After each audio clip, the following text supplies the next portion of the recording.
existiendo en diferentes partes del mundo los pueblos originarios, que en algún momento tuvimos un sistema, un conocimiento científico interesante, pero que todo eso fue destruido, quemado y medio en la ceniza seguimos viviendo algunos elementos, algunos principios que está presente en nuestras luchas.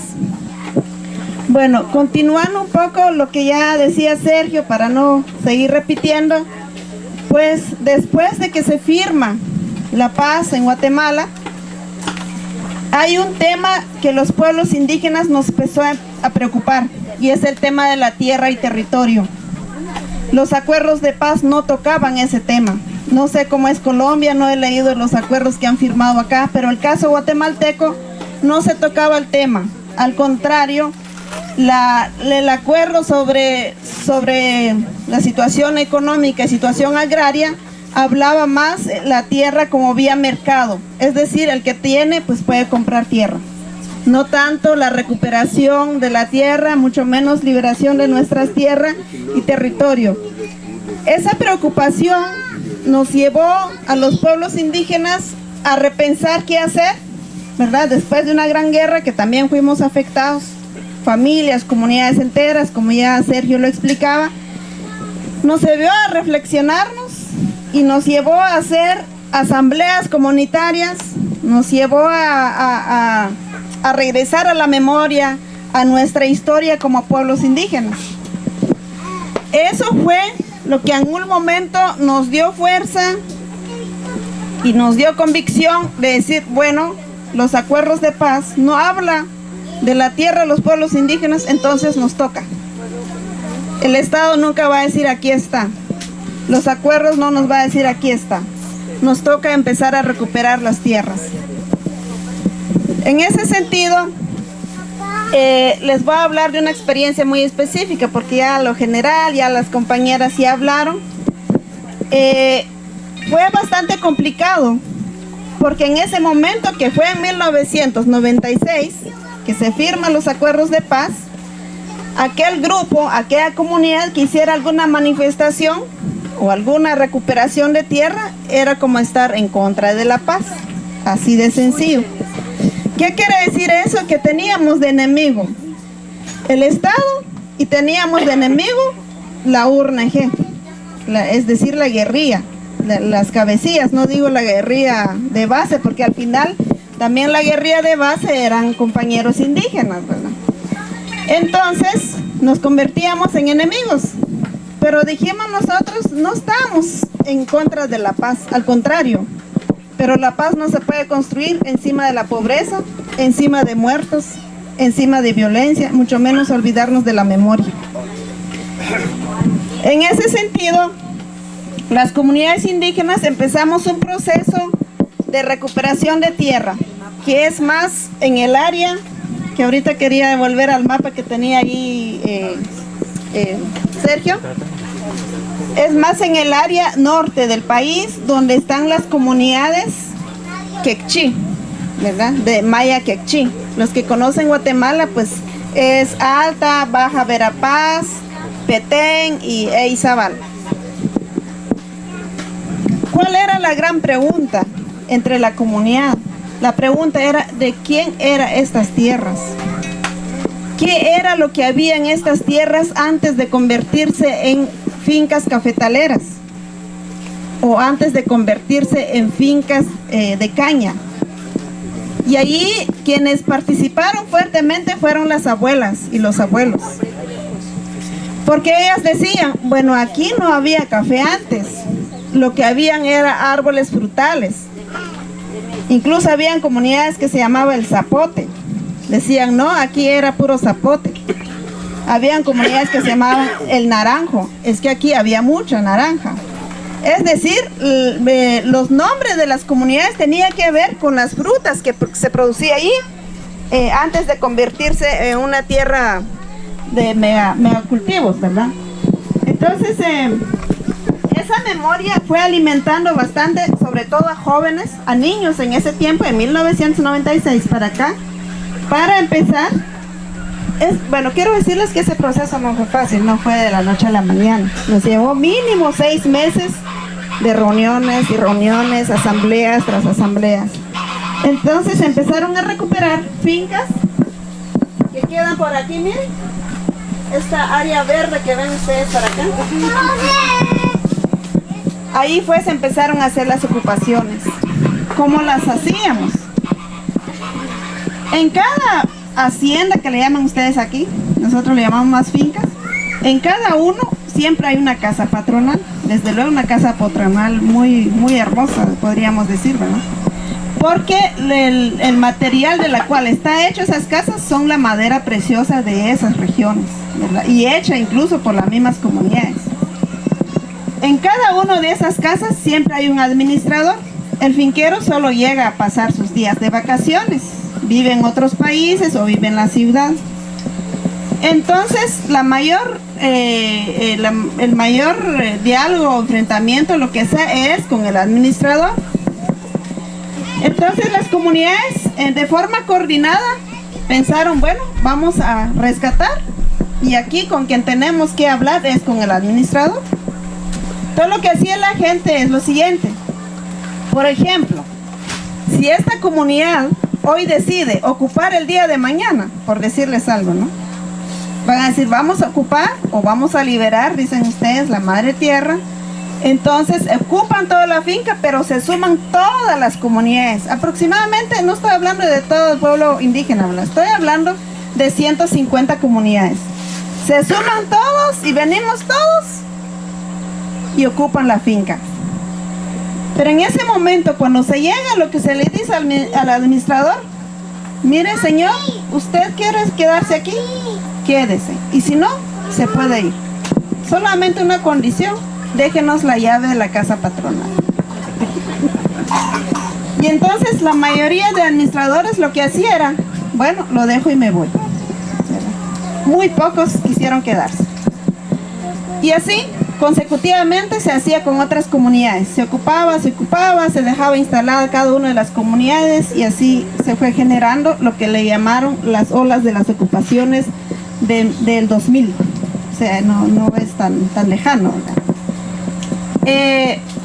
Claro que las comunidades sufrieron desarrollo, sufrieron amenazas. Sin embargo, también se empezó a construir un tipo de defensa, pudiéramos decir. No armada, hubiéramos querido, pero no teníamos. Porque ya se había firmado los acuerdos de paz, por lo tanto era prohibido armarse. Entonces, lo que hacían las comunidades, como conocían muy bien su área, se tejió una cuestión de comunicación, de relación con diferentes tipos de personas. Por ejemplo, había familias que tenían hijos, ya sea de soldado, ¿no? Había familias que tenían hijos, ya sea de policía. A todos esos jóvenes también se les hizo conciencia. Se les dijo que su lucha era en la comunidad, no importaba si estaba allá. Una de las preguntas que se hacía a los jóvenes era, ¿qué hacían ustedes en el ejército?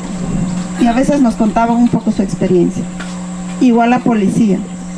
Pero les preguntábamos de que si a la par de ellos caminaban también los hijos de los ricos. Y ellos decían que no. Y entonces, ¿quiénes estaban ahí? Pues pobres, indígenas. Muy bien. Entonces habría que darle vuelta a la conciencia. Defender a la patria significa defender al pueblo, a su comunidad, a su familia, a sus hijos, etc. Así fue como la comunidad empezó a tomar conciencia en su conjunto. Entonces, si había algún desalojo, la información se tenía un día antes, mínimo un día antes, y si no unos días antes, pero sí la información llegaba.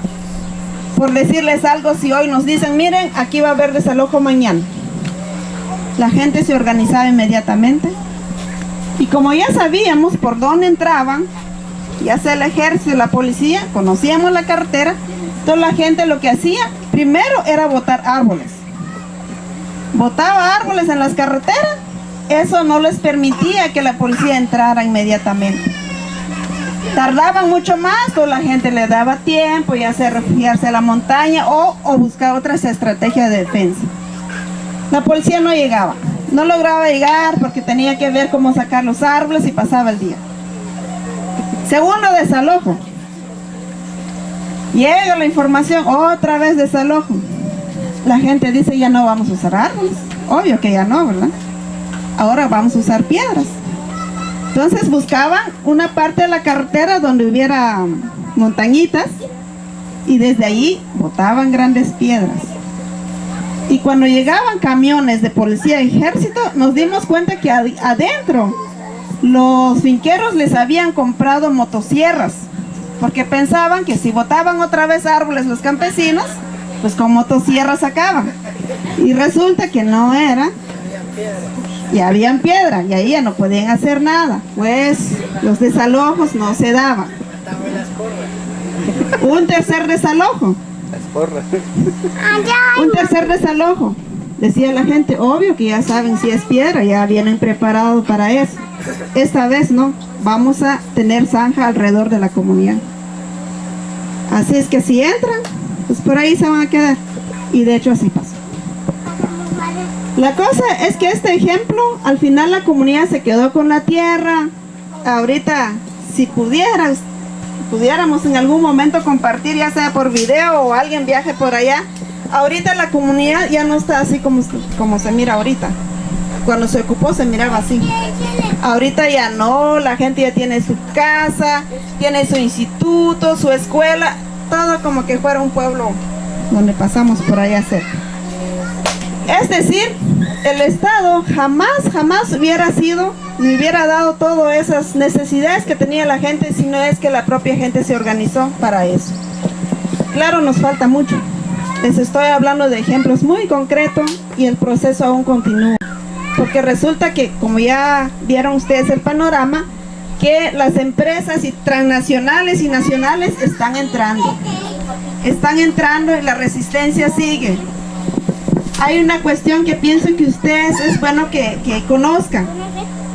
Nosotros en Guatemala es posible, hubiéramos tenido un poco más de fuerza organizativa si no nos hubieran metido la paz en la cabeza. No a todos los indígenas, al movimiento social. Al movimiento social, campesino, sindical, etcétera, aquí le entró la paz. Y por lo tanto, como todo era paz, ya no hay que hacer nada. Entonces hay que dedicarse a gestión de proyectitos, de pollos de granja, de cochitos, de hortalizas detrás de la casa y olvídense de la tierra. No lo dicen de esa manera, lo estoy diciendo más o menos que así funcionó. Entonces, cuando vienen las empresas, empiezan a despojar a las comunidades indígenas o a las comunidades campesinas, las organizaciones no estaban. Estaban muy ocupados en sus agendas, de acuerdo a las agendas de la cooperación internacional o del mismo Estado. Porque habían dos agendas principales. Uno, o se dedica uno al proyectito, porque no estamos hablando de millones, la cooperación lo que da son unos 50,000, y muchos 100,000, pero no estoy hablando en quetzales. Aquí hay que convertirla, ¿verdad? Y el Estado, la distracción que hace el Estado es decir, bueno, los líderes dedíquense a trabajar propuestas de ley. Pasaron años los líderes ahí sentados, elaborando propuestas de ley para la educación, propuestas de ley para las mujeres, propuestas de ley para etcétera. Terminando las propuestas de ley, llegaron al Congreso archivadas. ¿Qué significó todo ese tiempo? Nada. Son muy pocas las conquistas legales que se pudieron obtener, especialmente las mujeres. Sí, se obtuvieron algunas conquistas, pero la realidad sigue igual. Mensaje: la lucha es de nosotros. Esa paz no va a existir si no somos nosotros los que tenemos que hacer desde nuestras comunidades. Bueno, hay algo importante que también les queremos compartir, que es más interno de nuestras comunidades. Siempre fuimos cuestionando, pero el cuestionamiento que hacemos a las formas de organización, a los liderazgos que se fueron formando, ya sea en el conflicto o después del conflicto, sobre todo dirigiendo un movimiento social, nos fuimos revisando dentro de las comunidades indígenas y llegamos a las conclusiones que construir liderazgos individuales no nos ha llevado a mayor cosa. Entonces había que hacer una construcción de liderazgo colectivo. Esa es una discusión que teníamos, sin embargo, este tema lo asumimos con más razón cuando había mucha represión. porque buscaban más a los líderes. A veces llegaba la policía y decía, bueno, ¿dónde está el líder de ustedes? Con él queremos hablar. Y la gente decía, aquí no tenemos líderes, todos somos líderes. Y si quiere hablar con todos, hable. Y las reuniones serán en las comunidades porque todos somos líderes. Y así se fue manejando. Si había orden de captura, y a veces sí lograban capturar a algunos compañeros, porque, o sea, porque iban al mercado, iban lejos de las comunidades, también de manera colectiva se rescataba. En esta región fue posible, pero solamente cuando había organización fuerte. Y hay otro tema interesante que tampoco tenemos resuelto. Es el tema de las mujeres. Muchas veces nos dicen, por ejemplo, que solo son los hombres quienes toman la palabra, los hombres son los que deciden. Algunos dicen, no, en las comunidades indígenas no pasa eso. Estoy diciendo, algunos dicen, ¿no? Y otros decimos que sí pasa. Es decir, que nuestras comunidades indígenas está también atravesado por el patriarcado. Díganme los compañeros si no. ¿Verdad que ustedes también practican eso de sentir como que tuvieran el poder de las compañeras, como que fueran el dueño de las compañeras, ¿sí o no? Eso, fíjense que en la lucha limita mucho. Limita mucho, y lástima que aquí no tenemos el tiempo porque hay un video chiquitito en donde muestra que las mujeres hemos sido, no sé, pero en momentos bien difíciles de enfrentamiento, las mujeres buscamos estrategias para enfrentar y proteger a nuestros compañeros. Y a veces eso no le damos el valor, a veces eso no damos el lugar a las mujeres. En este caso hay que revisar. De lo contrario vamos a pasar otros 100 años y otros 100 años. Vamos a estar luchando y luchando porque no nos hemos dado cuenta que la organización debe estar conformada por hombres y mujeres. Y hombres y mujeres deben de contribuir y tomar decisiones en conjunto. De lo contrario se reproduce la represión. Así como estamos en contra del Estado, muchas veces la misma forma actuamos en la casa. Muchas gracias. ¡Bravo!